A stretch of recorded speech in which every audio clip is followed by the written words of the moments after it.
Hello and welcome to this week's Key Stage 3 literacy session. You will need an exercise book, a pen. You may also need a dictionary or access to a search engine where you'll be able to find the definition of some words. Now, in last week's session, we looked at apostrophes for contraction to shorten, and this week we're looking at apostrophes for possession, which means that something belongs to something else. Now, the rules for apostrophes for possession are to show when one thing belongs to another, so you have to use an apostrophe. If the word is singular, so just one, the apostrophe goes after the owner and then you add an S if the word doesn't end in S. So, for example, the cat's ball. There is only one cat and the ball belongs to the cat, so it's cat apostrophe S. The dog's kennel, there's only one dog and the kennel belongs to the dog, so it's apostrophe S. The child's toy, the girl's bottle, and the car's engine. So when one thing belongs to something else, the owner, the subject, you put apostrophe S. So it's your go now. In your exercise books, I would like you to write down the answers to the following: the radiator's dial, the bin's lid, the boy's jumper, the phone's case, and the bottle's lid. So they are all one thing. There is one owner and something belongs to it. So where do you place the apostrophe? Okay, you may find this easy, but it is a good revision if you do find it easy. So if you'd like to press pause now and write them out, and then we'll move on to the next task. Okay, now we're now looking at the possession rule for when it refers to something which is plural, which is more than one. So this time you place the apostrophe after the S. So for example, the boys' toilets. So when the toilets belong to more than one boy, it goes S apostrophe. The girls' school, so the school belonging to more than one girl. The animal's home, so the home belonging to lots of different animals. And then the rabbit's hay is damp, so the hay belonging to more than one rabbit, so you put S apostrophe. Now, just so that you know, if a name or an object ends in S, you put the apostrophe after the S, or you can add apostrophe S. Either is correct. So for example, the boy's name James, James's coat, or James's coat, S apostrophe S. So it's entirely up to you which one you use. So this time it's your go.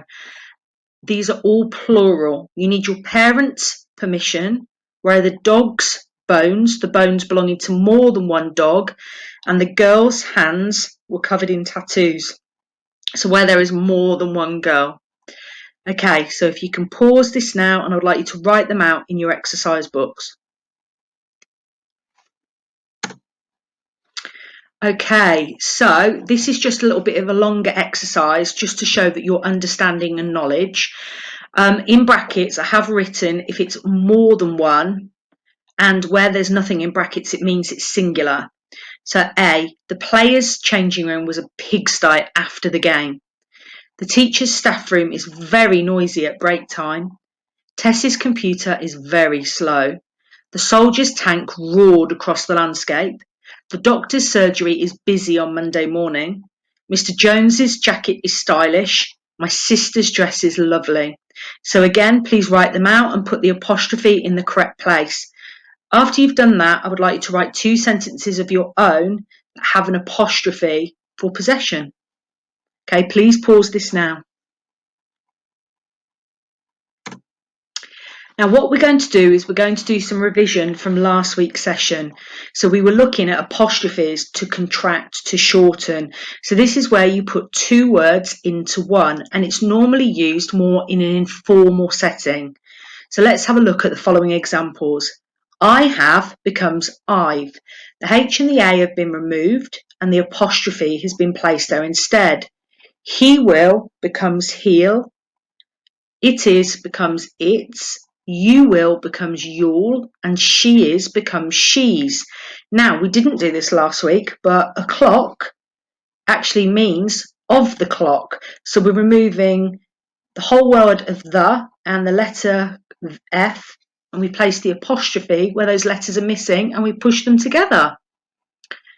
Now, let's shorten the words in these sentences by using an apostrophe. It is a beautiful day. He is going to regret stealing the money from his brother. They are the best friends in the world. The dinner is ready. I am the fastest sprinter in the school. So again, will you pause this clip now? And I would like you to write them out, placing the apostrophe in the correct place. And finally, on apostrophes and a revision from last week's session, I would like you to rewrite the passage by writing the words in full instead of shortening them. You're going on a voyage to the moon. Although it will be an exciting adventure, you'll experience some terrible dangers.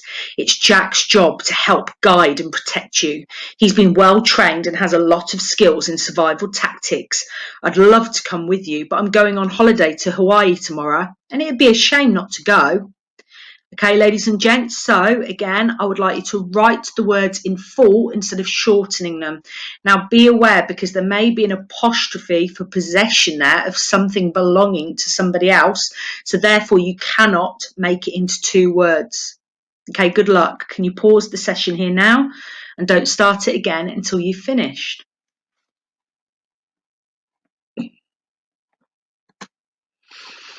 Okay, moving on to definitions. Now I want you to find the definitions of these words. Again, you will need a dictionary or you will need to use a search engine. Now you may want to use, if you type into Google Collins Dictionary, you'll be able to find some really good definitions there that are very easy to understand. So the vocabulary here is difficult. However, if you do want to get a higher level in your GCSE grades of a level 5 and above, you do need to use a wide and extended range of vocabulary. Also, have a look at the spellings of these words because they are unusual in some way or another. Okay, so find the definitions. Number 1, scarce. Number 2, prescription. Number 3, scoundrel. Number 4, manuscript. Number 5, adolescence. Number 6, crescendo. Number 7, discriminate. Number 8, humorous. And number 9, abhorrent. Okay, are there any words there that you've never heard before? Also, if you do type these words into a Google search engine, you actually can also find the pronunciation of these words and you can hear them so that you can hear what they sound like again. Okay, so can you pause this now? You'll probably need a good 30 minutes to complete this activity.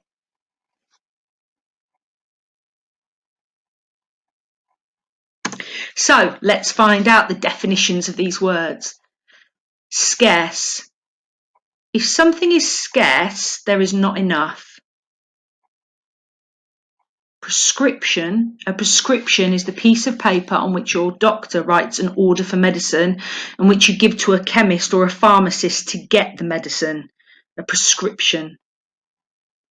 Scoundrel.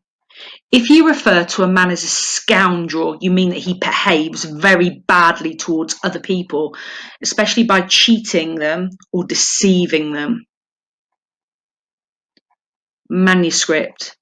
So a manuscript is a handwritten or typed document, for example, a writer's first version or edition of a book before it is published.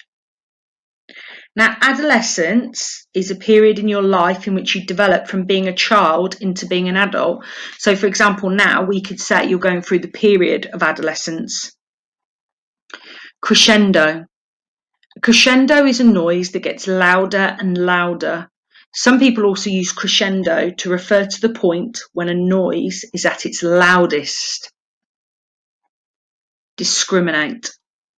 To discriminate against a group of people or in favour of a group of people means to unfairly treat them worse or better than other groups. Humorous. If someone or something is humorous, they're amusing, especially in a clever or witty way. Now look at the spelling of humorous. The word humour is spelled H-U-M-O-U-R. Humour, O-U-R. But as soon as it becomes humorous, you take out that first U. So just be aware of that. And finally, abhorrent. If something is abhorrent to you, you hate it very much or consider it completely unacceptable. Okay, ladies and gents, so today now we're looking at the word of the day, and the word of the day today is sinister. I would like you, again, using a dictionary or a search engine to find out the meaning of the word sinister, find any synonyms for words that are similar, some antonyms, the words that are opposite to sinister, and then try to write a couple of sentences to show your understanding. Again, pause the clip here so that you can spend a good 20 minutes on that task.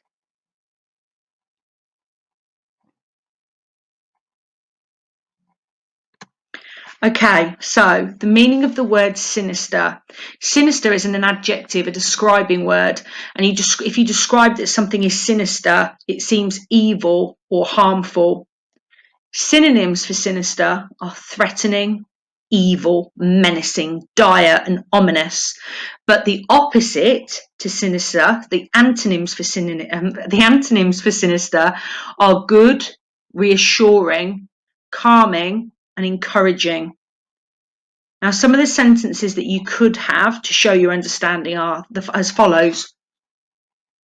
There was something sinister about him that she found disturbing.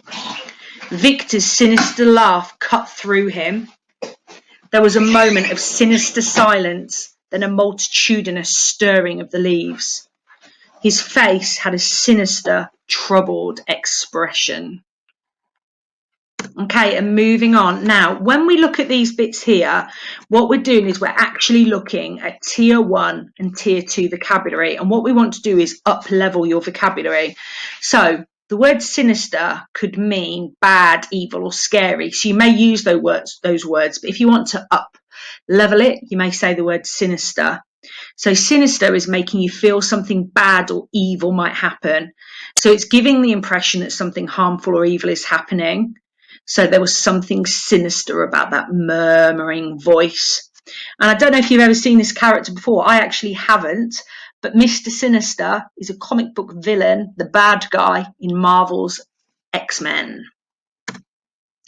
Now, again, sinister in the world of doctors and medicine, the sinister would suggest that something is serious, harmful, or even life-threatening.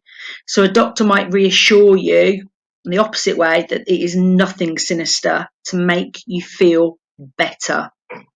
And there's some further synonyms there that we didn't see before, like malevolent, disturbing, frightening, cruel, threatening, and harmful.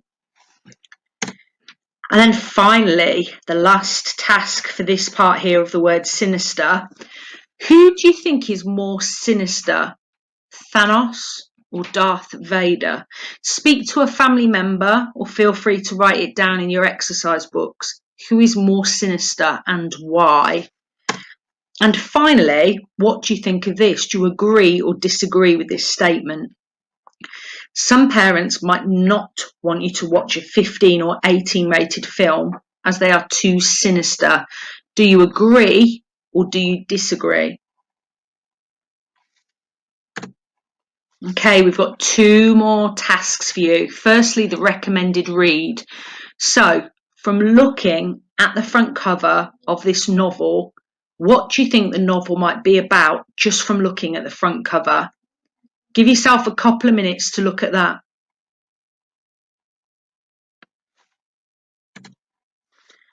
Okay, then I want to read this extract and I want us to think about what else could the novel be about and how does it engage the reader.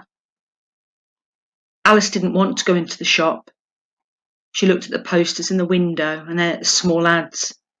A huge headline stood out from one of them. "Have you seen this girl?" it said. Underneath was just a photo, but Alice couldn't make it out from where she was standing. Inside the shop, she saw Rosie moving backward away from the counter, the newsagent still talking, looking like he was counting something off on his fingers. "Have you seen this girl?" The words gave her a mild shock.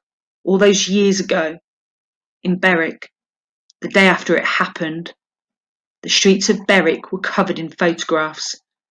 It had been taken from some album, photocopied and enlarged.